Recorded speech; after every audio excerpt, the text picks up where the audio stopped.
जय श्री राम। आज हम चर्चा करेंगे किसी भी ग्रह की युति में 2 ग्रह होते हैं, 3 ग्रह होते हैं, उससे अधिक ग्रह होते हैं। तो उनकी युति में क्या ग्रहों के बल में वृद्धि होती है और किस ग्रह के बल की वृद्धि होती है, इसके विषय में हम चर्चा करेंगे।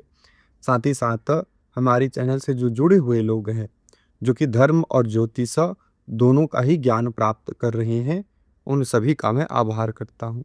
क्योंकि देखिए, यदि हमने ज्योतिष का अध्ययन ही किया, हमें धर्म का ज्ञान नहीं है, तो फिर वह विद्या हमारा कल्याण नहीं कर सकती है।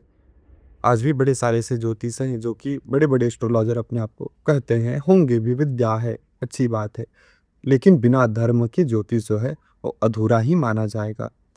आज मैंने कहीं पढ़ा कि वो ज्योतिषी हैं और राहु का उपाय बता रहे हैं कि ये पीना चाहिए, शराब पीना चाहिए, उससे राहु ठीक होगा, ये करने से, नशा करने से। तो देखिए, अगर आप ये सब ज्योतिष के द्वारा, ज्योतिष के उपाय ये सब बता रहे हैं, तो कहीं न कहीं अधर्म ही कर रहे हैं और इसका कोई भी ज्योतिष से संबंध नहीं है। आप किसी को शराब पीने के लिए कह कर के और उसके बाद कहेंगे कि हम तो एस्ट्रोलॉजर हैं, हमारे इतने साथी हैं, इतने हमारे अनुयायी हैं।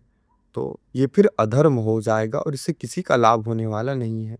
तो जब तक हमें धर्म नहीं है, भगवान से हमें प्रेम नहीं है, भक्ति नहीं है हमारे हृदय में, और यदि हम ज्योतिष का अध्ययन करें या ज्योतिष के द्वारा किसी का कल्याण करना चाहें, तो संभव नहीं हो पाएगा।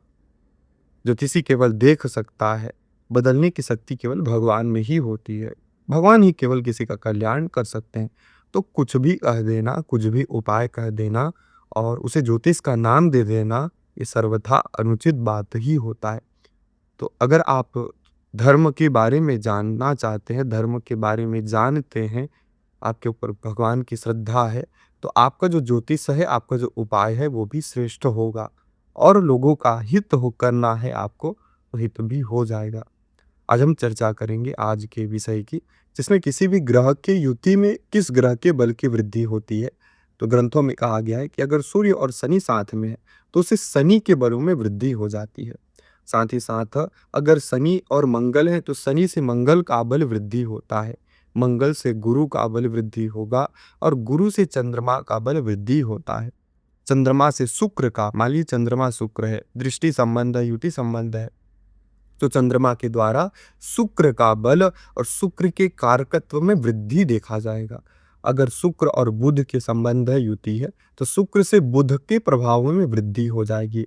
बुध से चंद्रमा का बल बढ़ता है, अर्थात बुध चंद्रमा संबंध है, तो उससे चंद्रमा का बल बढ़ेगा और उसके कारकत्व में वृद्धि हो जाएगी।